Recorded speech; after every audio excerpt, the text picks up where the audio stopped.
బీహార్ లో ఏం జరుగుతా ఉందో నాకు తెలియదు, కానీ ఇక్కడ జంగల్ రాజ్యం, జంగల్ రాజును మీరు సృష్టించి నడిపిస్తా ఉన్నారు అని నేను అందరికీ కూడా ఒకటే చెప్తా ఉన్నా.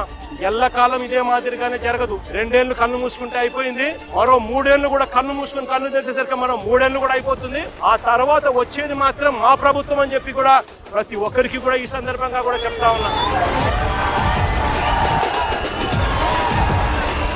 చంద్రబాబు నాయుడు గారికి చెప్తా ఉన్నాను, ఆయన కొడుకు చెప్తా ఉన్నాను, ఆయనకు కొమ్ము కాస్తా ఉన్నా ఆయన పార్టీ ఇతర పార్టీ నాయకులకు చెప్తా ఉన్నాను, ఆయనకు కొమ్ము కాస్తా ఉన్నా ఇలాంటి పోలీసు అధికారులకు కూడా చెప్తా ఉన్నాను.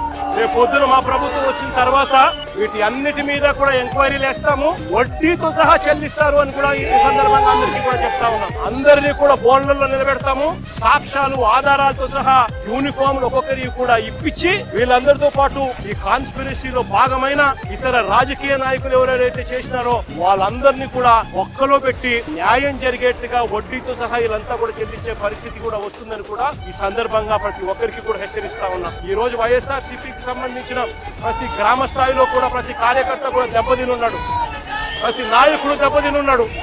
మీరు చేస్తా ఉన్న అన్యాయానికి వీళ్ళంతా కూడా దెబ్బతిని ఉన్నారు. వీళ్ళంతా రేపు పొద్దున ఆ ప్రభుత్వం వచ్చినప్పుడు మీ విషపూరిత విత్తనాలు ఆ రోజు పెద్ద అయి చెట్లు అయినప్పుడు వీళ్ళు గల స్పందించే తీరు స్పందిస్తున్నప్పుడు మీకేం జరుగుతుంది అని కూడా ఆలోచన చేసుకోమని చెప్పి చంద్రబాబు నాయుడు గారిని గట్టిగా హెచ్చరిస్తా ఉన్నా.